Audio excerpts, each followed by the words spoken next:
Straight line पूरा कर लिया था, पैराबोला। पैराबोला भी हो गया था। Yes sir. Yes sir. थोड़ा इलिप्स के बारे में जान लें। Ellipse ellipse is a part of ये कोनिक सेक्शन जिसको कहते हैं। जैसे मान लो कि ये कोन है, आइसक्रीम वाला कोन जैसा होता है, एक सॉलिड कोन है ना। अगर आप इसको ऐसे कट कर दिए तो जस्ट कट इट हियर, तो इसका जो कट करने के बाद जो ये शेप दिखेगा, इसका cross section shape, cross section जिसको बोलते हैं, वो सर्कल दिखेगा। ठीक है। लेकिन जैसे मान लो कि आप कोनिक सेक्शन इस तरह से किए हो, ऐसे, है ना, तो यहाँ पर जो शेप दिखेगा आपको इस तरह का, ये एक्चुअली इस तरह का शेप आएगा, जिसको हम लोग क्या कहते हैं, पैराबोला, पैराबोला कहते हैं। लेकिन आप इसको थोड़ा ऐसे कट करो, ऐसे अंदर लेते हुए, ये बाहर लेते हुए नहीं, मतलब ये बेस वाला चीज़ शामिल नहीं होना चाहिए, ऐसे ऊपर ही ऊपर कट कर दिए, तो यहाँ पर जो ये शेप बनेगा क्रॉस सेक्शन का, वो एक्चुअली इलिप्स का हो जाएगा, ऐसा, है ना। आप इसको ऐसे भी लिख सकते हो, दिस इज इलिप्स। तो ये हो गया पैराबोला, यहाँ से सर्कल निकला, और ये हो गया इलिप्स।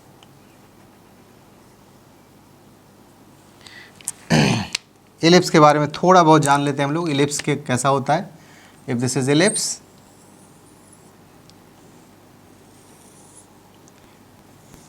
इलिप्स में एक सेंटर होता है। जैसे आप सर्कल में भी एक सेंटर देखते हो, circle has a centre O, और पेरिफेरल से रेडियस उसका, पेरिफेरल से डिस्टेंस हमेशा आर होता है किसी भी पॉइंट के लिए। आप कोई भी पॉइंट पे खड़े हैं, वहाँ से सेंटर का डिस्टेंस क्या होगा, फिक्स होगा, रेडियस होगा। वैसे ही इलिप्स में कहीं भी आप खड़े हो तो फोकस के बीच का डिस्टेंस देखना पड़ता है, सेंटर का नहीं, फोकस से डिस्टेंस देखेंगे। तो मान लो यहाँ पे खड़े हैं, फोकस से डिस्टेंस देखे, पहला वाला फोकस से R1, दूसरे वाले फोकस से R2, दो फोकस होता है, this is centre, but we have ellipse two focus. तो टू फोकस में दोनों फोकस से बीच का डिस्टेंस R1 और R2 हो, मतलब पेरिफेरल से डिस्टेंस R1 और R2 हो, तो दूसरे पॉइंट से R1 की वैल्यू भी बदल जाएगी, R2 की भी वैल्यू बदल जाएगी, but the sum of these two R1 plus R2 is always constant. This is the meaning of ellipse. जैसे मान लो कि फोकस पे हम लोग सन को रख दिए, आप ग्रेविटेशन में पढ़े होंगे कैपलर्स लॉ, कि फोकस पे सन होता है और प्लैनेट्स जो होता है इलिप्टिकल पाथ में ऑर्बिट करता है ना। तो जैसे मान लो ये अर्थ है और ये सन है, तो अर्थ से दोनों फोकस के बीच का डिस्टेंस हमेशा कांस्टेंट रहेगा, दोनों फोकस से बीच का डिस्टेंस का सम कांस्टेंट रहेगा। क्लियर है। तो सन से सबसे जो नज़दीक वाला पॉइंट है, जब मान लो कि अर्थ घूम रहा है इस तरह से, तो सन से सबसे नज़दीक वाले पॉइंट पे जब पहुंचेगा, तो इस पॉइंट को क्या कहते हैं हम लोग, बोलो। पेरिहीलियन। पेरिजी या पेरिहीलियन, पेरिहीलियन। और जो फार्देस्ट पॉइंट है सन से, इस पॉइंट को कहेंगे, ये मान लो ए है, ये मान लो बी है, क्या कहेंगे इसको, एपीहीलियन। एपोजी या फिर हाँ एपहीलियन। क्लियर है, समझ में आ रहा है। और ये जो बड़ा वाला साइड है, दो साइड हो गए, जैसे इधर से बड़ा वाला साइड हो गया, एक्सिस हो गया, ये छोटा वाला एक्सिस हो गया। बड़े वाले एक्सिस को मेजर एक्सिस, छोटे वाले एक्सिस को माइनर एक्सिस बोलेंगे। बड़ा वाला एक्सिस का हाफ कर दो, मतलब इसको यहाँ से यहाँ तक बोलेंगे कितना है ये, तो इसको हम लोग ए से डिनोट करते हैं। ए क्या है, आधा है ना, मेजर एक्सिस का आधा ही है, तो इसीलिए इसको हम लोग सेमी मेजर एक्सिस बोलेंगे। वैसे ही ये पूरा माइनर एक्सिस है, उसका आधा ले लें हम लोग यहाँ से, ये पार्ट,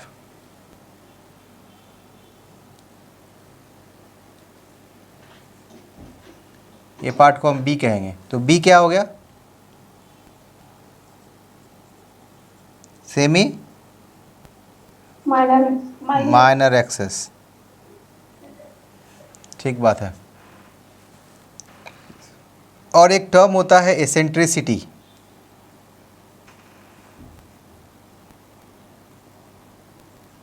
एसेंट्रिसिटी को स्मॉल ई से नोट करते हैं। For ellipse it is less than 1। Okay, ellipse के लिए ये फ्रैक्शन वैल्यू होता है।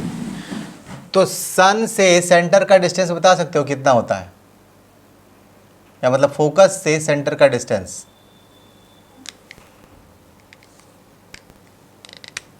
OF1 या फिर OF2 दोनों सेम होता है। कितना होता है? AE के बराबर होता है। वैसे ये A इंटू ई हो गया। ई फ्रैक्शन है इसलिए A से छोटा हो गया। ए क्या हो गया? यहाँ से यहाँ तक का डिस्टेंस हो गया। तो सन से पेरिजी का डिस्टेंस कितना हो गया? यहाँ से यहाँ तक A होगा। ये A था, ये भी A था, दोनों बराबर होता है सेमी में। ये बताओ कितना हो जाएगा? A minus AE। ठीक है। तो OF1 और OF2 सेंटर से F1 का डिस्टेंस F2 का डिस्टेंस दोनों बराबर हो गया, OE लिखेंगे। अगर आपको AF1 लिखना है, पेरिजी से डिस्टेंस लिखना है, तो क्या लिखेंगे? A1 माइनस E लिखेंगे। टोटल A में AE घटा दिए। यही ना होगा। हाँ तो यही ये ना होगा सर। कहाँ पे AE लिखूं? ऊपर। यहाँ तो यही है ये। नहीं सर, नहीं, यहाँ पर। अच्छा ये वाला OF1 यही। ठीक है। अब बताओ मुझे AF1 हमको मिल गया वो A माइनस AE, तो BF1 कितना होगा?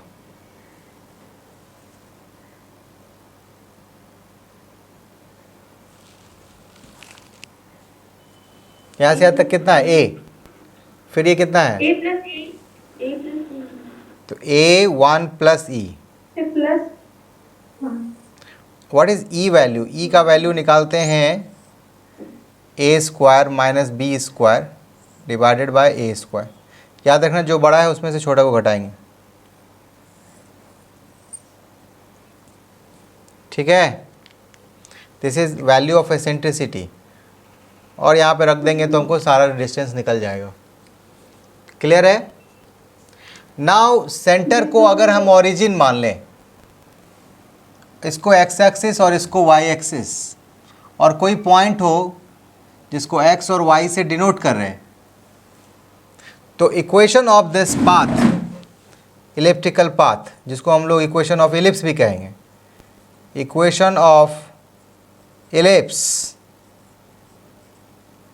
हुज सेंटर इज 0 0, ये हो जाएगा। और सेमी मेजर एक्सिस को एक्स एक्सिस पे रखें, सेमी माइनर एक्सिस को वाई एक्सिस पे रखें, तो पर्टिकुलर केस में इसको लिखते हैं x square is equal to a square plus y square is equal to b square is equal to 1। This is very specific formula. This is not a general formula कि कोई भी ellipse होगा तो यही फॉर्मूला होगा। It is not like that. ये वैसे ellipse का फॉर्मूला है जिसका सेंटर क्या हो? 0 0 हो, 0 0 और मेजर एक्सिस क्या हो? एक्स एक्सिस हो, और माइनर एक्सिस किधर हो? वाई एक्सिस को। उसके लिए ही पर्टिकुलर फॉर्मूला ये है, दूसरे के लिए नहीं। कोई भी एक चीज़ नहीं रहेगा तो नहीं होगा ये फॉर्मूला। चलो ये हो गया आपका equation of ellipse. This equation will vary with the centre. अगर हम मान लो एक्स एक्सिस वही रखे, एक्स एक्सिस को मेजर एक्सिस ही बनाएं, माइनर एक्सिस वाई एक्सिस पे है, ये चीज़ ठीक है। दोनों axis semi major axis semi minor axis x और वाई एक्सिस के लॉन्ग हो, उसमें कोई चेंज नहीं कर रहे हैं। But we are changing the centre point. Centre point को चेंज करके यहाँ पे जो सेंटर हो गया, इस एलिप्स का सेंटर हो गया 0 0। तो अगर हम सेंटर बदल दें, मान लो अल्फ़ा बीटा सेंटर हो गया, जैसे कोऑर्डिनेट हो गया alpha beta is the centre, तो उसके लिए लिख देंगे एक्स माइनस अल्फ़ा का whole square divided by a square plus x minus beta का whole square divided by b square is equal to 1। This is the equation of the ellipse whose centre is alpha beta. Okay, अब एक और case बताता हूं आपको। मान लो कि ए और बी इक्वल हो गया, सेमी मेजर एक्सिस और सेमी माइनर एक्सिस इक्वल हो गया, तो कैसा शेप दिखेगा ये? सर्कल बन जाएगा ना। हाँ, ये वाला डिस्टेंस और ये वाला डिस्टेंस अगर इक्वल हो गया, दिस डिस्टेंस, तो ये सर्कल जैसा दिखेगा, तो इट्स बिकम सर्कल। तो सर्कल के ए और बी बराबर होता है, जिसका वैल्यू कि आर के बराबर हो जाएगा। जब आप इसको ए और बी बराबर कर दोगे बेटा, तो क्या हो जाएगा? ए और बी जब बराबर हो जाता है तो एसेंट्रिसिटी क्या हो जाएगी? बोलो। स्मॉल ई, हाँ, स्मॉल ई की वैल्यू जीरो। तो फोकस का डिस्टेंस कितना हो जाएगा सेंटर से? जीरो। तो दोनों फोकस कहाँ पे चला आएगा? सेंटर पे चला आएगा। सेंटर पर। हाँ, और सेंटर से डिस्टेंस जो होता है वो फिक्स होता है, वो रेडियस हो जाएगा। उसी को हम लोग सर्कल कहते हैं। ये सर्कल हो गया।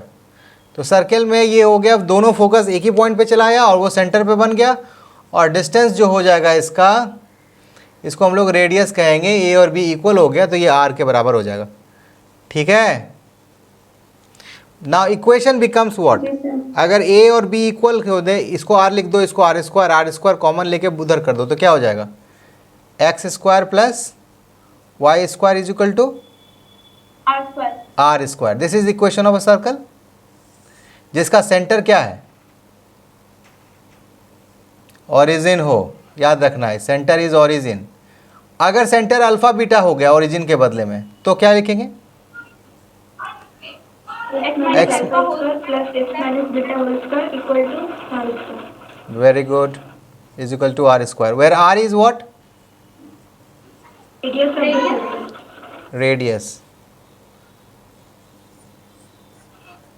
ये सेंटर हो गया इसका अल्फा बीटा। चलो लिख दो। हाइपरबोला का कुछ स्ट्रक्चर इस तरह से होता है। ये रेक्टेंगुलर हाइपरबोला का स्ट्रक्चर है। एक ही कैटेगरी हम लोग को पढ़ना है, रेक्टेंगुलर हाइपरबोला। इसमें जो पॉइंट होगा, मान लो एक्स और वाई है, एक्स एक्सिस है, और इस तरह से रिलेशन होगा कि प्रोडक्ट y और x का कांस्टेंट होगा। इसका मतलब कभी कभी आपको y is proportional to, inversely proportional to x मिल जाए, तो आप इस तरह का ग्राफ ड्रॉ करोगे। नाउ ये ग्राफ कहाँ जाके x एक्सिस को कट करेगा, और ये ग्राफ y एक्सिस को कहाँ जाके कट करेगा? इट्स अ लॉन्ग डिस्टेंस, जिसको हम लोग इन्फिनिटी बोलते हैं। इन्फिनिटी पे जाके टच करेगा। ठीक है।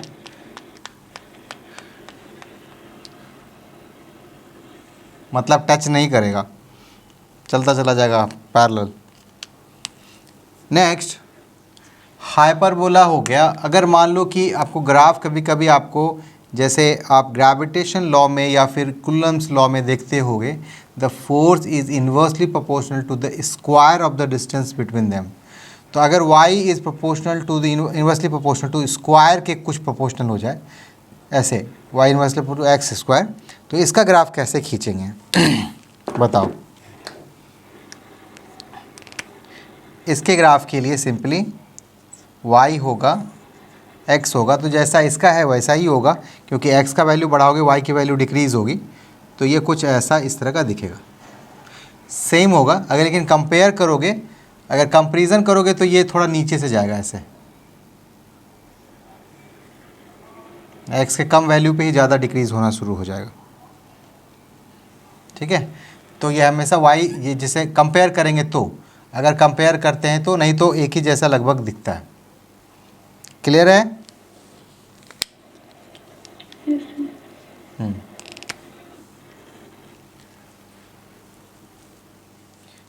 This is about hyperbola.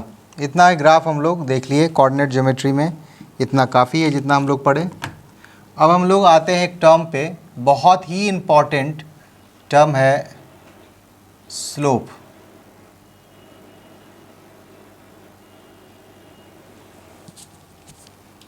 Slope क्या होता है? स्लोप अगर स्ट्रेट लाइन हो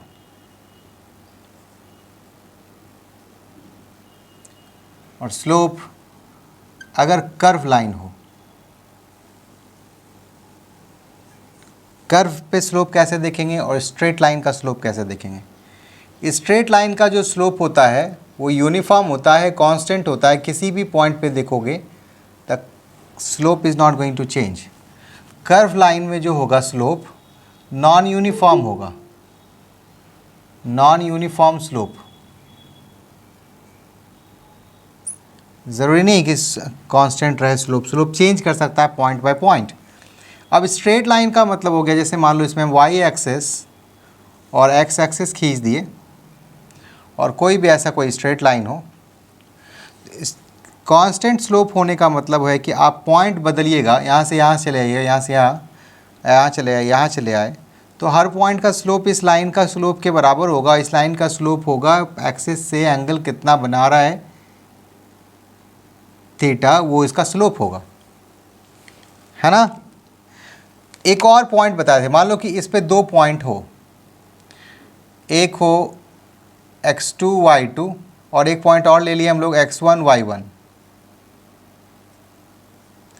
P और Q दो पॉइंट है,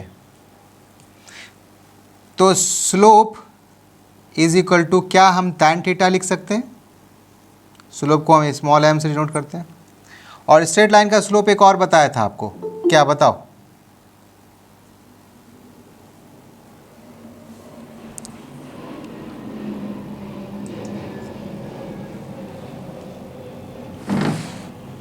बताइए। हाँ, क्या बोल रहे हैं? दो पॉइंट्स के फॉर्म में स्लोप का फॉर्मूला नहीं जानते आप? याद आया, तो वही तो पूछ रहा हूँ, क्या लिखेंगे? हाँ, यही ना। डेल्टा जो वर्ड होता है वो चेंज को बताता है। डेल्टा, इसको कैपिटल डेल्टा बोलते हैं। This is Greek delta. Change हमेशा फाइनल माइनस इनिशियल होता है। तो क्या डेल्टा के सामने में अगर y लगा दिए तो y का फाइनल y2, y का इनिशियल y1, चेंज बता दिया, है ना। कैपिटल डेल्टा क्या बताता है? चेंज। और चेंज फिजिक्स में हमेशा फाइनल माइनस इनिशियल होता है, इनिशियल माइनस फाइनल नहीं। ठीक है, तो डेल्टा y का मतलब y का फाइनल, y का इनिशियल। वैसे ही x2 डेल्टा x लिख देंगे तो क्या हो जाएगा? x2 minus x1। तो आप इसको ऐसा भी लिख सकते हो, स्लोप को कैसे लिखेंगे? Delta y by delta x। This is slope of a straight line, this is going to be constant. अगर मान लो आपको x2 y2 और x1 y1 दो पॉइंट्स के अलावा कोई और तीसरा चौथा पॉइंट दे दे, उसका कोऑर्डिनेट दे दे, तो उससे कोई फर्क नहीं पड़ता, इस पर रखोगे आपका वैल्यू कांस्टेंट आएगा, है ना। For a straight line it is always constant, but this is not true for a curve line. Curve line का स्लोप कैसे बताते हैं? रेट का होता है variation of one quantity with respect to another quantity. Rupees पर K G, rupees one quantity, K G another quantity. उसी तरह से हम लोग अगर मान लो स्पीड मेज़र करना हो तो लेंथ पर यूनिट टाइम हमको देखना होता है। Length another quantity, time other quantity, तो रेट के हिसाब से देखा जाएगा। तो ये जो delta y by delta x हम जो लिखते हैं ना, this is also a rate. तो रेट क्या है? Rate of change of y with respect to x. अगर डेल्टा लिखे हैं तो इसको एवरेज कहेंगे। This is also known as average rate of change. Change का ये रेट है, किसके चेंज का? किसके चेंज का? y के चेंज का। y किसके रिस्पेक्ट में? x के रिस्पेक्ट में, विथ रिस्पेक्ट टू x। तो ये एक एवरेज चेंज हुआ, मतलब एवरेज रेट हुआ। जैसे मान लो कि आप 10 केजी आलू खरीद के लाए, है ना, और 10 केजी आलू खरीद के लाए, 10 केजी आलू खरीदा आपने और आपने उसको 100 रुपये दिए, ठीक है, तो क्या रेट में पड़ा बताओ? 10 rupees per kg. 10 rupees per kg. कैसे किए? 100 डिवाइडेड बाय 10 किया ना, यही ना है? तो यही हुआ rate of one quantity with respect to another quantity, 10 rupees पर केजी। समझे बात को? अब वैसे ही y अगर मान लो वेलोसिटी है और t टाइम है, तो rate of change of velocity with respect to time. दूसरे पार्ट पे ये चल नहीं रहा है।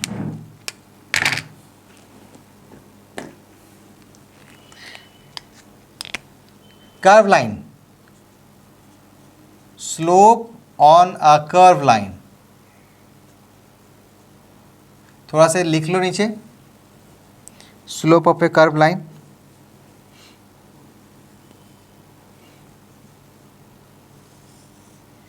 It is the slope of a curve line is defined as slope of a curve line is defined as the slope of the tangent, slope of the tangent, slope of the tangent drawn at that point, at a given point. Slope of the curve line is defined as the slope of the tangent drawn at a given point. मतलब slope of a curve line निकालना है तो ultimately हमको straight line में इसको बदलना पड़ेगा। तो स्ट्रेट लाइन कैसे बदलेंगे? तो जिस पॉइंट पे आपको कर्व के जिस पॉइंट पे आपको चाहिए कि हमको स्लोप पता करें, उस पॉइंट पे मान लो P पॉइंट पे हम लोग टेंजेंट खींच देंगे। This is a tangent. Tangent समझते हो कि नहीं समझते हो? Yes, sir. Tangent at a point P अगर हम टेंजेंट खींच दिए, अब ये एक स्ट्रेट लाइन जैसा हो गया। तो जैसे स्ट्रेट लाइन का स्लोप निकालते हैं वैसे इस टेंजेंट लाइन का स्लोप निकालेंगे और वही उस कर्व का भी स्लोप हो जाएगा, लेकिन वो गिवन पॉइंट P पे होगा, दूसरे पॉइंट पे फिर वो बदल जाएगा। समझे बात को? क्लियर है? Yes, sir. तो अगर हमको इसका अगर हमको थीटा मालूम हो तो tan थीटा बोल देंगे स्लोप। तो यहाँ पर जो स्लोप हो गया, स्लोप एट या slope of curve at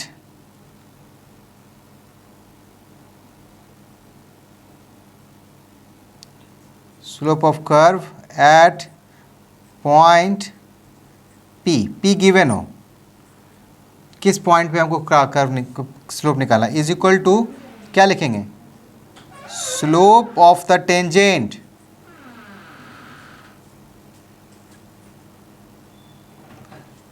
eight P। ठीक है, slope of the tangent at P, जिस पॉइंट पे हमको स्लोप निकालना है उस पॉइंट पे हमको टेंजेंट खींचकर उसका स्लोप निकालेंगे। नाउ टेंजेंट कैसी स्लोप जो हो जाएगा, मतलब इसको हम लोग स्लोप अगर बोल भी दे m को, तो ये tan थीटा हो जाएगा। एक तो ये हो गया। दूसरा, अगर थीटा मालूम हो तो, अगर नहीं मालूम है तो जैसे यहाँ पे delta y by delta x किए हैं वैसे ही यहाँ पर dy बाय dx हो जाता है। डिफ्रेंसिएशन तो जानते हो तुम लोग?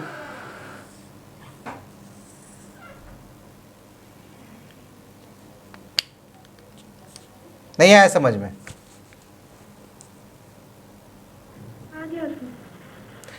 हाँ, ये कैसे होता है मैं डिफ्रेंसिएशन जब बताऊंगा तो कैसे होता है dy by d x, delta y by delta x को dy बाई डी एक्स में कैसे बदलते हैं, डिफ्रेंसिएशन बताऊंगा उस वक्त आएगा।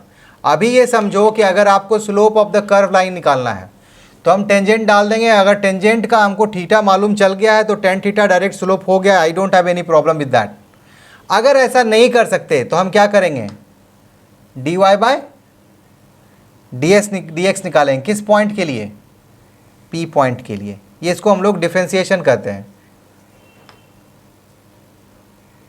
डिफ्रेंसिएशन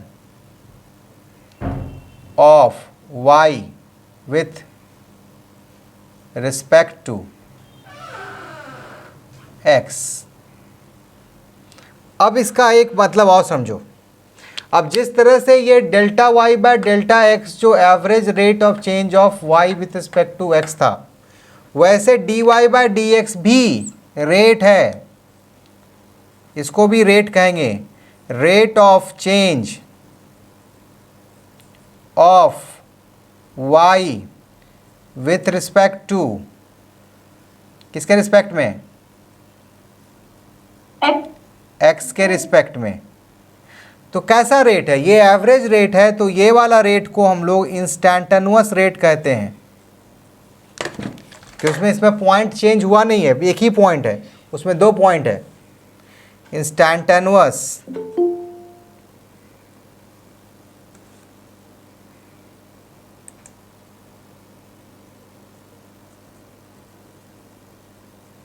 इंस्टैंटेनियस हो गया ये, तो आप इसको इंस्टैंटेनियस रेट कहेंगे। तो आप एक चीज़ समझे होगे, एवरेज रेट निकालना हो, एवरेज रेट, तो आप क्या करोगे, delta y by delta x कर दोगे, ठीक है। अगर इंस्टैंटेनियस रेट पूछ रहा हो तो क्या करेंगे, dy बाय dx। और ये दोनों अपने जगह पे स्लोप है, ये भी स्लोप, dy बाय dx भी स्लोप है। किसका स्लोप है वो, टेंजेंट का। और delta y by delta x किसका स्लोप है, 2 लाइन को ज्वाइन करने वाले का स्लोप है। तो आप इसको अच्छे से लिख दोगे, क्या लिखोगे, average rate equal delta y by delta x लिखते हैं, लेकिन ये किसका स्लोप है, स्लोप ऑफ लाइन ज्वाइनिंग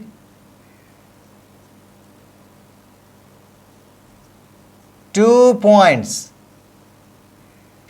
यहां पे 2 पॉइंट जरूरी है एवरेज रेट निकालने के लिए, लेकिन 2 पॉइंट नहीं हो के एक ही पॉइंट हो तो उसको इंस्टैंटेनियस रेट में बदलते हैं। मतलब ये भी स्लोप है, स्लोप ऑफ किसका, tangent at given point. Clear है, ओके। अब जैसे मान लो कोई कर्व हो, y और x के बीच में इस तरह का कर्व हो, और इसमें को आपको बोलेगा एवरेज रेट निकालिए। 2 पॉइंट दे दिया, x1 y1, x2 y2, और बोला गया आपको एवरेज रेट निकालिए।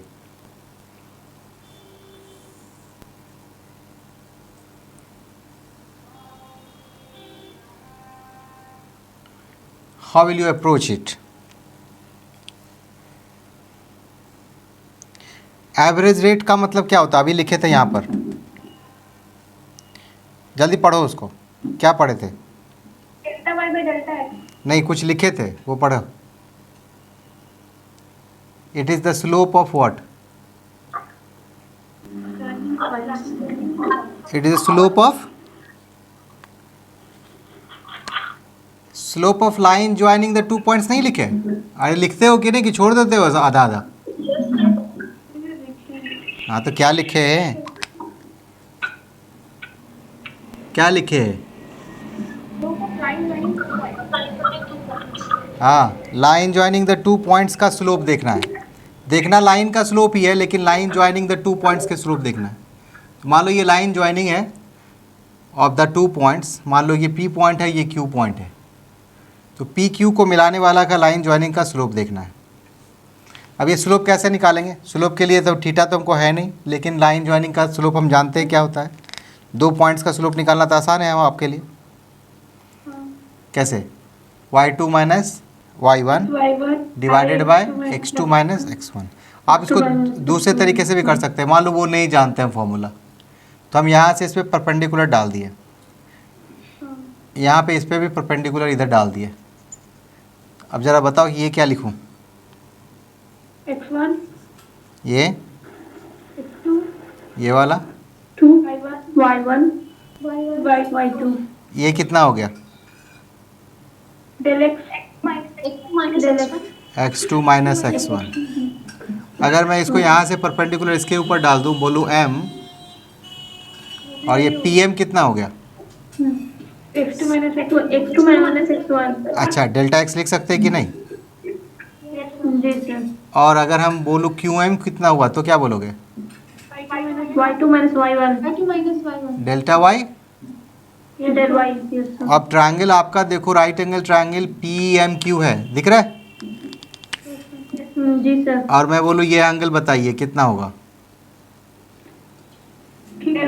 Theta del y by del x tan theta लिखना हो तो del y by del m perpendicular by base, यही ना हुआ स्लोप? yes sir। जी सर। क्यों स्लोप हुआ ये? इसी को स्लोप क्यों कह रहे हैं? क्योंकि अगर ये थीटा है तो ये भी थीटा होगा, थीटा है ना? दोनों पैरेलल लाइन को कट कर रहा है एक लाइन, तो यही थीटा जो एक्स एक्सिस से एंटी क्लॉकवाइज डायरेक्शन में एंगल बनाता है उसका tan theta is equal to slope होता है। क्लियर है? तो ये स्लोप किसका निकला? लाइन ज्वाइनिंग 2 पॉइंट्स, दो अलग अलग पॉइंट्स है ना। अगर मैं बोलूं कि नहीं, डेल्टा एक्स को हम बहुत छोटा रखें, डेल्टा एक्स को इतना छोटा रखें कि टेंड्स टू ज़ीरो हो जाए।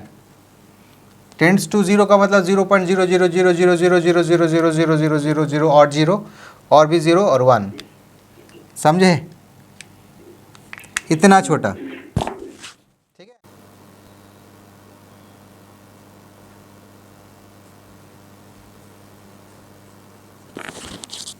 तो अगर delta x tends to zero हो गया तो ग्राफ में ये जो लाइन ज्वाइनिंग है वो टेंजेंट में बदल जाता है।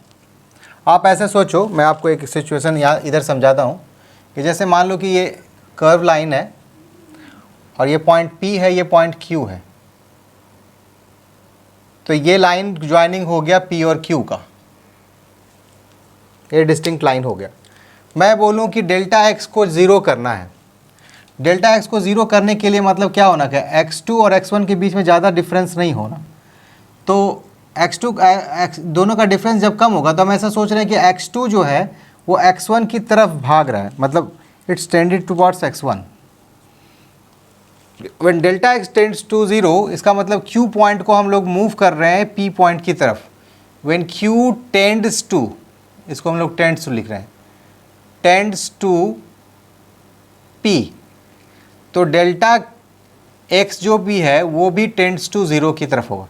तो आप देखो, मान लो q का वैल्यू हम छोटा किए, यहाँ पे चले आए, q का नया पोजीशन ये हो गया, तो लाइन ज्वाइनिंग ये वाला हो जाएगा। q का पोजीशन यहाँ पे चला आया मान लो, तो लाइन ज्वाइनिंग ये ऐसा हो जाएगा। अब q का पोजीशन एकदम से p के एकदम ऐसे, देखो ऐसे ऐसे दोनों एक दूसरे एकदम पास हो गया, तो अब जो लाइन ज्वाइनिंग होगा वो पता ही नहीं चलेगा कि वो दो अलग पॉइंट से पास कर रहा है, एक ही पॉइंट से पास करता हुआ दिखेगा। नहीं समझे? And that one is tangent. अगर P और Q लगभग दोनों एक ही पॉइंट्स पे आ गया तो दो अलग अलग पॉइंट्स जैसा नहीं दिख के हमको एक ही पॉइंट हो दिखेगा, और उसी को हम लोग क्या कहते हैं? टेंजेंट होता है, जो उसको हम लोग छू छू के उसको निकल जाता है। तो जब delta x tends to zero होता है तो लाइन ज्वाइनिंग क्या बन जाता है? Line joining the two different points becomes tangent. मतलब P और Q एक ही पॉइंट पे पहुंच गया। सोचो, P और Q एक ही पॉइंट पे लगभग पहुंच गया, तो उसी की वजह से delta x tends to zero हो गया। तो क्या ज्वाइन, अभी भी P और Q दो पॉइंट तो है ना, लेकिन बहुत ही नज़दीक है। बहुत ही, कितना नज़दीक है?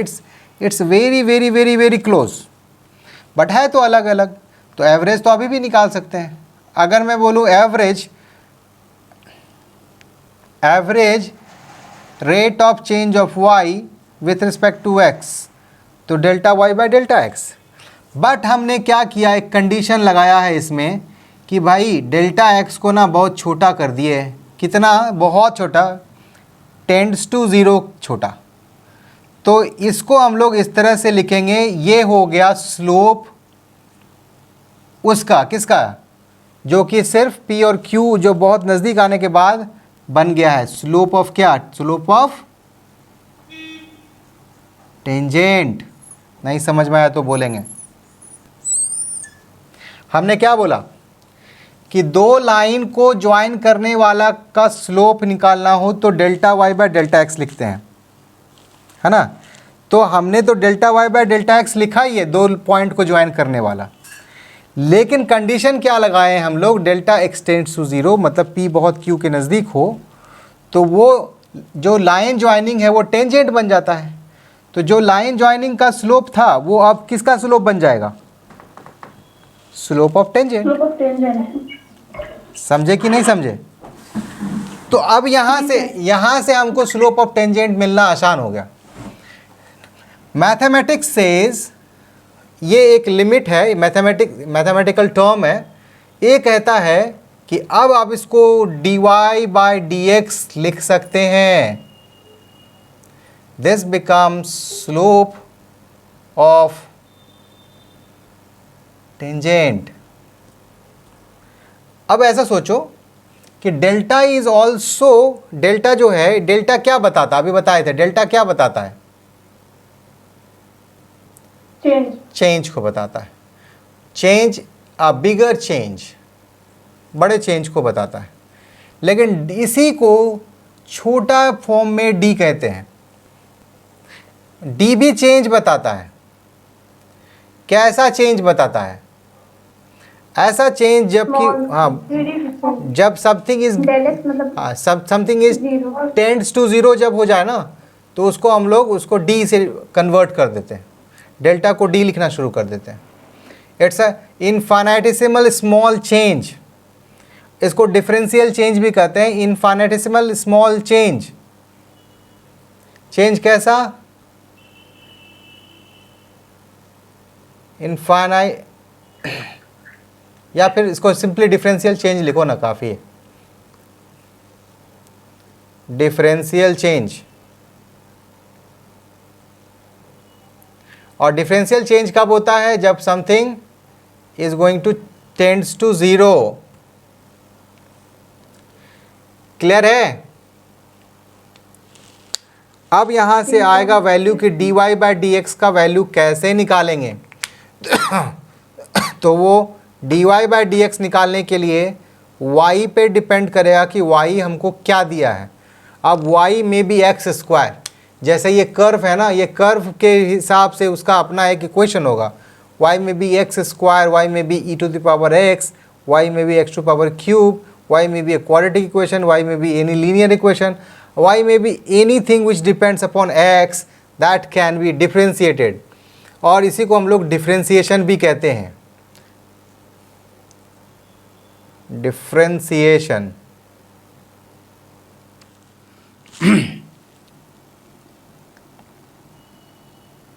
हम लोग कैलकुलस पार्ट के तरफ मूव कर रहे हैं। आपको कुछ इंट्रोडक्शन मिल गया पहले ही रेट के समझने में और स्लोप समझने में। कैलकुलस में हम लोग पहला पार्ट फंक्शन डिस्कस करेंगे। अब जैसे कोई टर्म लिखा होता है y is equal to F x, तो मतलब हो गया y is the function of x। मतलब क्या मतलब हुआ कि y डिपेंड्स अपॉन x। कैसे डिपेंड करता है उसका एक डेफिनेशन बता रहा है। कोई इट मे बी डिफिनेशन जैसे y is equal to x square, it may be y is equal to root x, it may be y is equal to log x, it may be y is equal to e to the power x, anything like that. या y is equal to sine x, या y is equal to कॉस x square plus 2, anything. y x पे dependent हो सकता है किसी भी method से, जैसा कि हम लोगों ने यहाँ पे एग्जांपल्स के ज़रिए समझा। इसका मतलब यही हुआ y डिपेंड्स अपॉन x को y is equal to F x, function of x कहते हैं। उसमें से आप ये समझो कि जैसे मान लो एक डब्बा है, एक मशीन में इनपुट है, आप कुछ इसमें डाल रहे हो इनपुट, और इधर से ये डब्बा से बाहर आ रहा है, आउटपुट हो गया, ठीक है। दिस डब्बा इज़ फंक्शन। अब ये फंक्शन का कुछ डिफिनीशन होगा, जैसे x square y sine x, ऐसा कुछ भी डिफिनीशन हो सकता है। इसमें आप फीड करोगे एक्स को और बाहर आएगा वाई। वाई मतलब अब वो जो है उस डब्बे के डिफिनीशन के हिसाब से एक्स की वैल्यू रख के वाई की वैल्यू क्या होनी चाहिए वो बताएगा।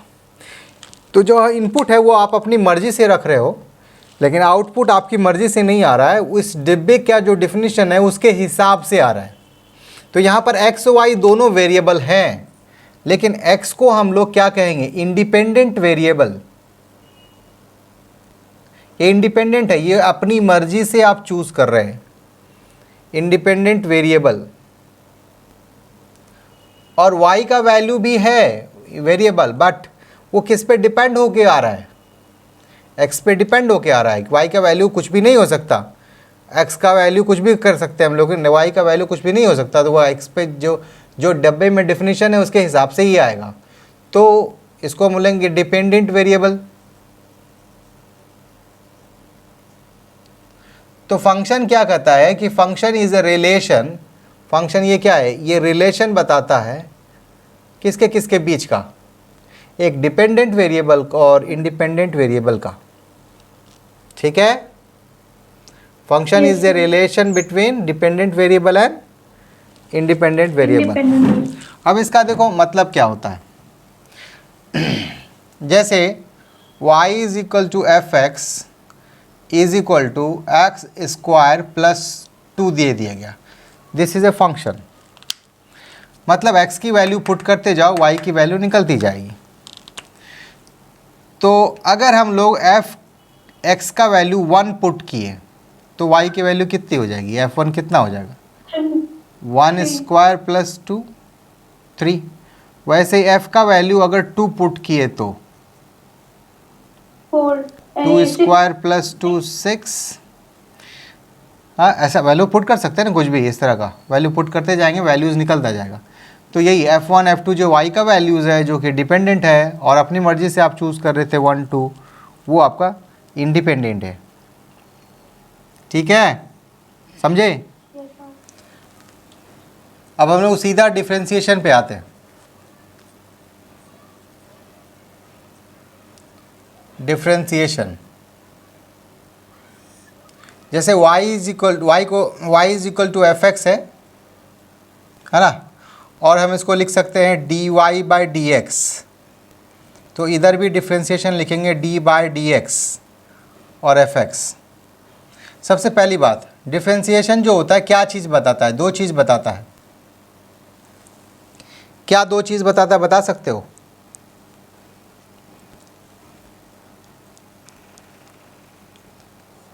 ये सब सो गए, जिंदा हैं, नब्ज चल रहा है तुम लोग का, चेक करो तो पल्स चल रहा है कि नहीं।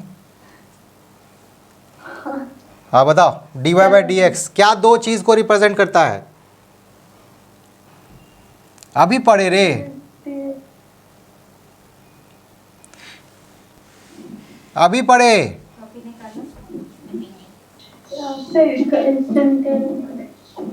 इंस्टेंटेनियस क्या,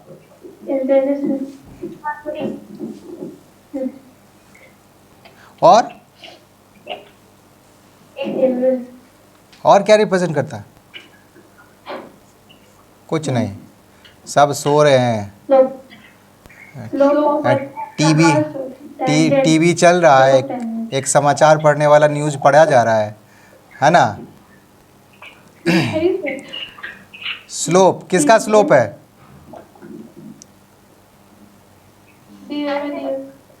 स्लोप ऑफ व्हाट,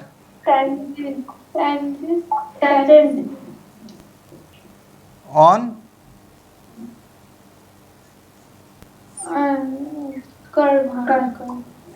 दो चीज़ें बताता है, क्या बताता है, इंस्टेंटेनियस रेट बताता है और स्लोप बताता है। इंस्टेंटेनियस रेट किसका बताता है, रेट ऑफ चेंज पूरा लिखेंगे इसे, rate of change of y with respect to x। Slope बताता है टेंजेंट का on the curve at a given point.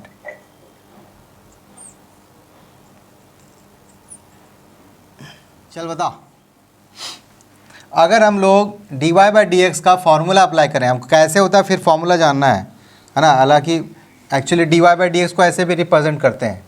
देखो dy बाई डी एक्स का मतलब ये भी होता है limit delta x tends to 0 और delta y by delta x, है ना।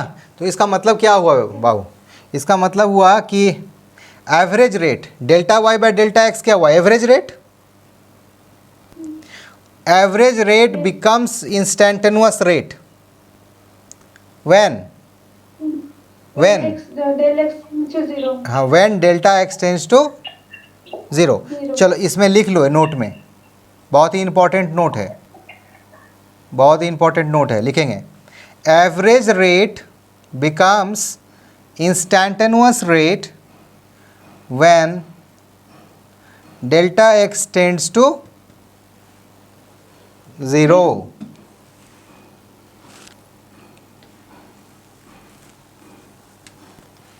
अब ये जो लिमिट वाला फॉर्मूला है इसमें फर्स्ट प्रिंसिपल अप्लाई करते हैं निकालने के लिए।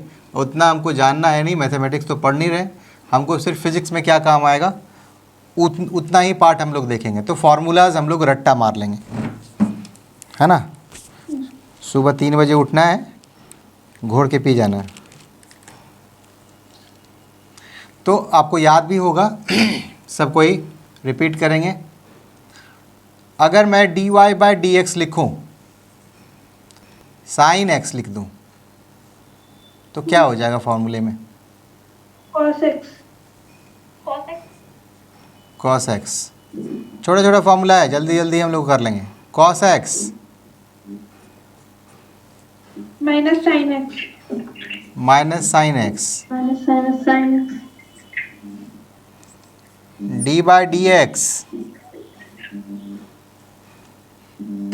मान लो tan x कर दिए तो sec square x. Next cot x कर दिए तो minus cosec square x d by d x. अगर सेक एक्स कर दिए तो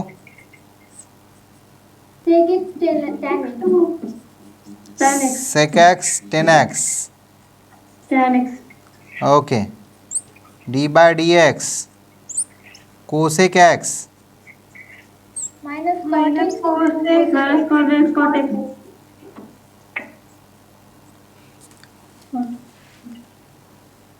D by d x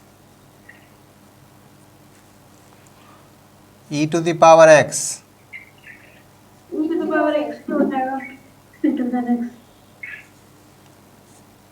d by d x L N x. L N x का मतलब क्या हुआ, क्या बेस हुआ इसका, बेस ई। अगर लॉग लिखोगे तो बेस 10 हुआ, एल एन लिखोगे तो बेस ई वाला है ये। चलो बताओ क्या होगा, 1 by x d by d x x to the power n. ये सबसे इम्पॉर्टेंट फॉर्मूला जिसका इस्तेमाल अक्सर करेंगे हम लोग। Most important formula of this one, बोलो। n minus 1। और अगर हम ऐसा कर,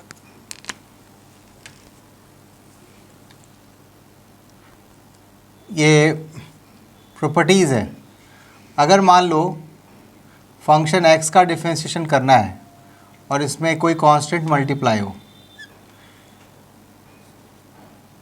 प्लस और माइनस एडिशन भी हो कोई दूसरे फंक्शन के साथ में, मान लो g(x) फंक्शन है और सबको एक साथ जो है डिफ्रेंशिएट करना है हमको।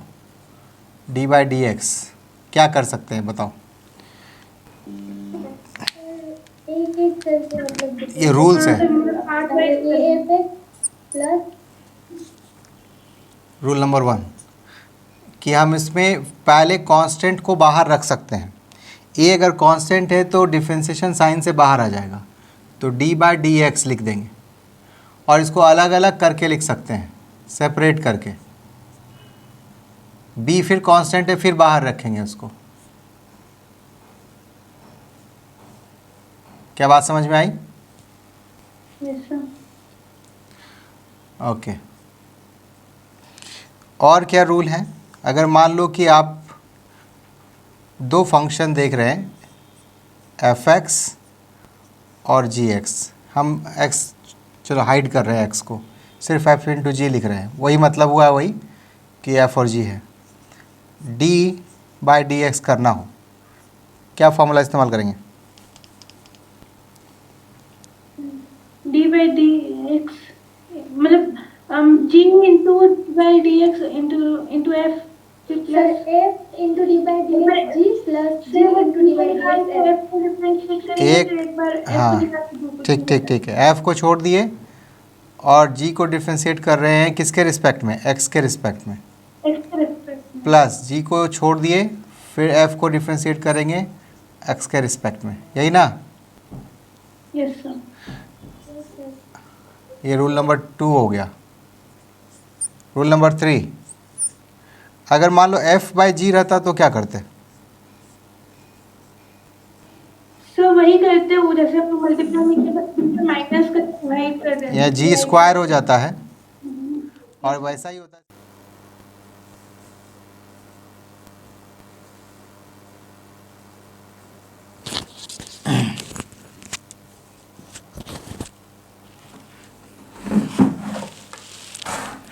Fourth, d by d x है वाई, क्या इसको हम लोग ऐसा लिख सकते हैं डी वाई डी एम? बदल सकते हैं अपनी मर्जी से। ऐसा करने से हमको और क्या मल्टीप्लाई करना पड़ेगा बगल में?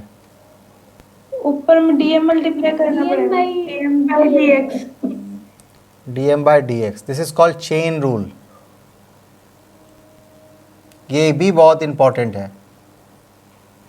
अगर मैं बोलूँ dy by dm ठीक किया, dm by dx नहीं जानते करने के लिए, लेकिन dm by dn जानते करने के लिए, तो dm by dn ही कर देंगे, लेकिन बगल में क्या मल्टीप्लाई करेंगे? dn by dx, dn by dx। इस तरह से ये चेन बढ़ता जाएगा। Yes sir. जब तक आप इसके लिए कंफर्टेबल नहीं होंगे तब तक इसके लिए बढ़ाते जाएंगे और डिफ्रेंशिएट करते जाएंगे। ठीक है, ये हो गया चेन रूल। अब कुछ चीज़ें हम लोग समझेंगे। जैसे आपको आसान कुछ डिफ्रेंशिएशन देता हूँ। जैसे आपको दे दिया गया y is equal to x square plus 2x plus 3, differentiate करिए। y को x के रिस्पेक्ट में डिफ्रेंशिएट करना है, तो हम लोग दोनों तरफ dy बाई डी एक्स लगा दिए। इधर हो गया x square plus 2x plus 3। Now ये वाला रूल कहता है कि अगर प्लस या माइनस साइन है तो उसको अलग अलग डिफ्रेंशिएट कर सकते हैं। अलग अलग करेंगे तो ये हो जाएगा 2x, एक्स स्क्वायर का डिफ्रेंशिएशन 2x, और यहाँ 2 पहले से है तो जैसे a को बाहर निकाल दिए थे ऐसे ही 2 को बाहर निकाल देंगे, और x का डिफ्रेंशिएशन कितना हो जाएगा? 1। x का डिफ्रेंशिएशन 1। कैसे? x का डिफ्रेंशिएशन 1 कैसे हुआ, और एक्स स्क्वायर का 2x कैसे हुआ? एक्स स्क्वायर का फॉर्मूला जो होता है, हाँ, x का पावर 2 माइनस 1 इंटू 2, वैसे ही 2 है, यहाँ का पावर कुछ नहीं है तो 1 है, तो 1 multiplied by x to the power 1 minus 1, और प्लस 3 का 0 कैसे होगा? क्योंकि x टू पावर 0 है, वहाँ पे मल्टीप्लाई करेंगे कुछ नहीं है तो एक्स टू पावर 0 है, तो 3 into 0 multiplied by x to the power 0 minus 1, पर 0, तो ये 0 हो जाएगा। तो ये पता चला ये ट्वाइस एक्स हो गया, ये वाला 2 हो गया, तो this is dy by dx। यहाँ से पता चला किसी कांस्टेंट में ये 3 होता, 4 होता, 5 होता, कुछ भी होता, तो उसका डिफरेंशिएशन तो 0 ही आता। तो डिफरेंशिएशन 0 हमेशा 0। तो एक रूल में ऐड करेंगे यहाँ पर कि अगर कोई कांस्टेंट का डिफरेंशिएशन हम करने जा रहे हैं तो उसकी वैल्यू हमको क्या मिलेगी? 0। समझ में आया? तो जी सर। ओके। अब आपको d by d x sine 2x का डिफरेंशिएशन पूछा जाए आपसे, क्या होगा? cos 2x हो जाएगा। cos 2x नहीं,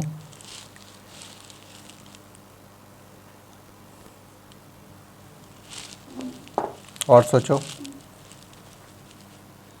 बोलो सालेहा। हाँ सर, साइन बाई इसको 2x बाई dx कर देंगे सर। 2 cos 2x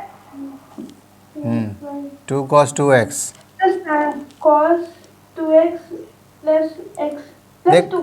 देखो इसको चेन रूल से बनाएंगे हम, इसको ऐसे समझो कि अंदर में 2x है, फॉर्मूला में जो होता है, जो हम फॉर्मूला जानते हैं d बाई डी एक्स।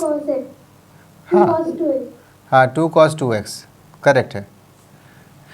तो d बाय जो जैसे लिखते हैं हम लोग साइन 2x लिख रहे हैं हम लोग, तो क्या होगा कि यहाँ पर 2x नहीं होना चाहिए, फॉर्मूला साइन x के लिए होता है cos x, पर यहाँ पे 2 है, यहाँ तो ज़बरदस्ती 2 डाला गया है। तो यहाँ पे 2 अगर डालेंगे तो फार्मूला मेरा ये फार्मूला नहीं आएगा। फार्मूला बनाने के लिए हम क्या करेंगे, यहाँ भी 2x डालना पड़ेगा हमको। नहीं समझे? मतलब जो यहाँ पे है उसी के रिस्पेक्ट में डिफ्रेंशिएट करेंगे तो हमको cos वाला फार्मूला आएगा, साइन का cos। लेकिन यहाँ पे 2x डालने से प्रॉब्लम क्या हो गया कि नीचे तो x dx था, हमको dx divided by d2x divided by dx करना पड़ेगा। क्या बात समझ में आया तुमको? ये चेन रूल है ना। चेन रूल क्या है कि dy बाय dm अगर कर देते हैं तो dm बाय dx मल्टीप्लाई करना पड़ता है। तो हमने क्या किया, d साइन 2x बाय इसमें जो dx था उसको बदल के d2x कर दिया, तो d2x से मल्टीप्लाई भी कर दिए, था नीचे में जो dx उसको रहने दिए। समझे? अब ये वाला फॉर्मूला में फिट हो गया। अब यहाँ भी 2x है, यहाँ भी 2x है, तो कोई प्रॉब्लम नहीं है, दोनों सेम चीज़ होना चाहिए। तब ये फॉर्मूला में बैठ गया, तो इसको लिख सकते हैं cos 2x, और ये वाला डिफरेंशिएशन हो जाएगा 2, तो ये हो गया ट्वाइस cos 2x। आप इन जनरल याद रखो कि जो कोफिशिएंट है वो क्या हो जाता है, बाहर आ जाता है। x का कोफिशिएंट बाहर आ जाएगा, ये एक सिंपल मैथ ट्रिक है, उसको याद रखेंगे। x का कोफिशिएंट बाहर आएगा, तो साइन 2x का क्या हो जाएगा 2, और साइन 2x का हो जाता है cos 2x। अभी समझे? चलो समझ गए तो ये बताओ मुझे, d by d x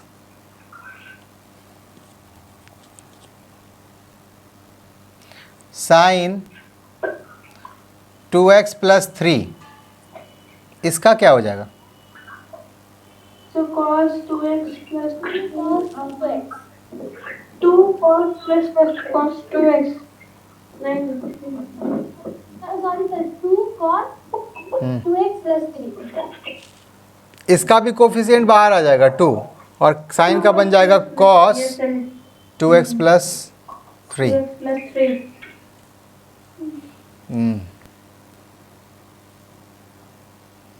d by d x